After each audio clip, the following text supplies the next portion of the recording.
So I think last night we had just a short little chapter about the futility of the economist who's trying to get a golden apple from heaven back to hell, so that he'll have a scarce resource, because scarcity is what's needed to save everything. And that amazing image of that animated angelic waterfall calling out to him and bidding him to stay. Chapter 7.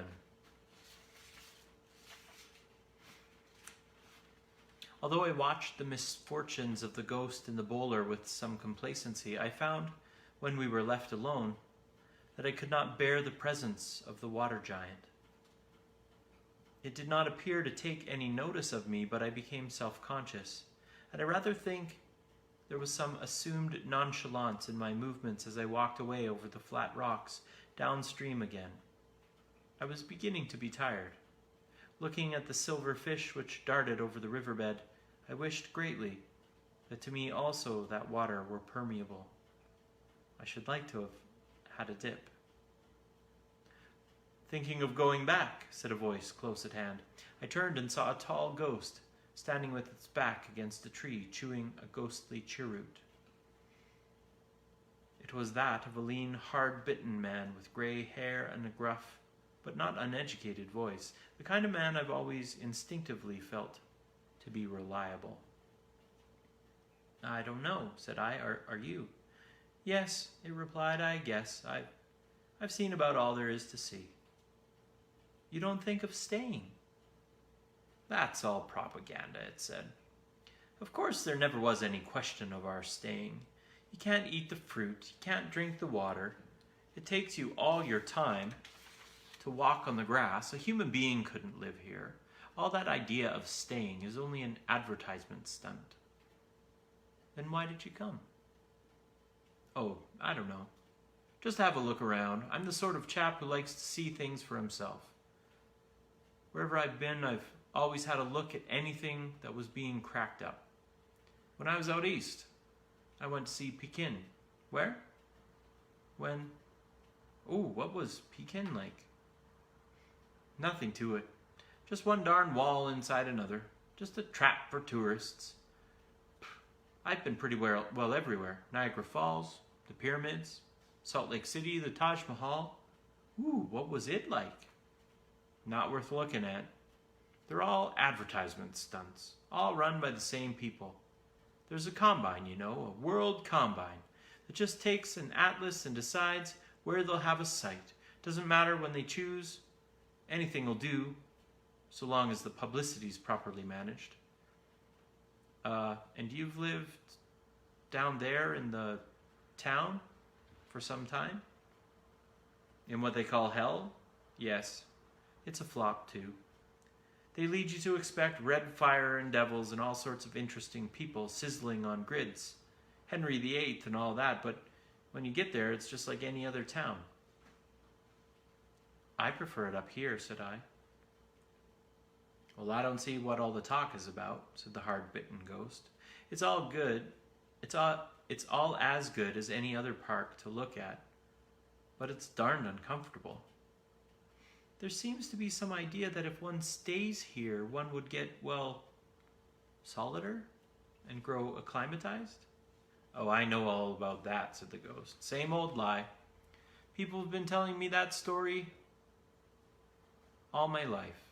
They told me in the nursery that if I were good, I'd be happy. And they told me at school that Latin would get easier as I went on.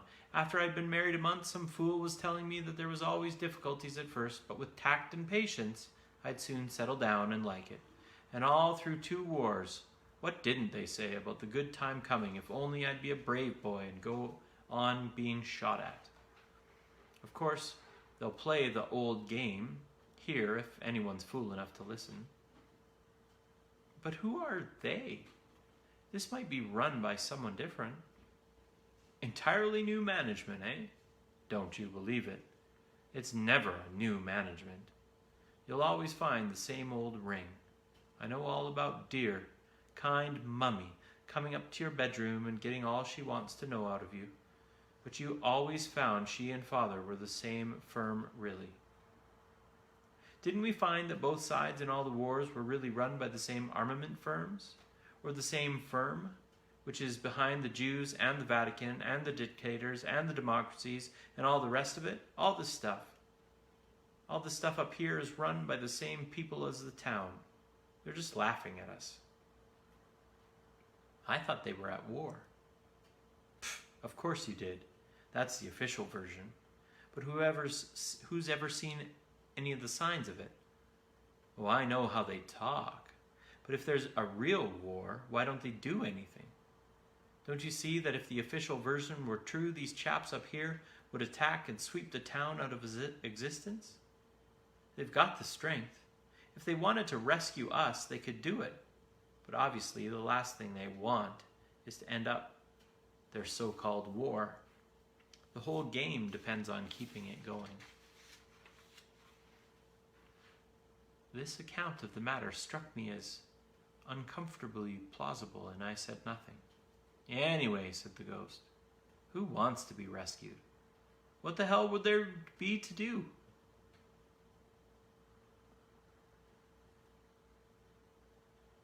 Here. Sorry. What the hell would there be to do here? Or there, said I. Quite, said the ghost. They've got you either way. What would you like to do if you had a choice, I asked. There you go, said the ghost with a certain triumph, asking me to make a plan. It's up to the management to find something that doesn't bore us, isn't it? It's their job. Why should we do it for them? That's just what all the parsons and moralists have got the thing upside down. They keep on asking us to alter ourselves. But if the people who run the show are so clever and so powerful, why don't they find something to suit their public? All this poppycock about growing harder so that the grass doesn't hurt our feet now. Pfft, there's an example. What would you say if you went to a hotel where the eggs were all bad, and when you complained to the boss, instead of apologizing and changing his dairyman, he just told you that if you tried, you'd like the bad eggs in time? Well, I'll be getting along, said the ghost after a short silence. You coming my way? Well, there doesn't seem to be much point in going anywhere on your showing, I replied. A great depression had come over me. And at least it's not raining here. Not at the moment, said the hard-bitten ghost. But I never saw one of those bright mornings that didn't turn to rain later on, and by gum, when it does rain here, whew! You hadn't thought of that. It hadn't occurred to you that with the sort of water they have here, every raindrop will make a hole in you, like a machine gun bullet. That's their little joke, you see. First of all, tantalize you with ground you can't walk on and water you can't drink, and then drill you full of holes. They won't catch me that way. And a few minutes later, he moved off.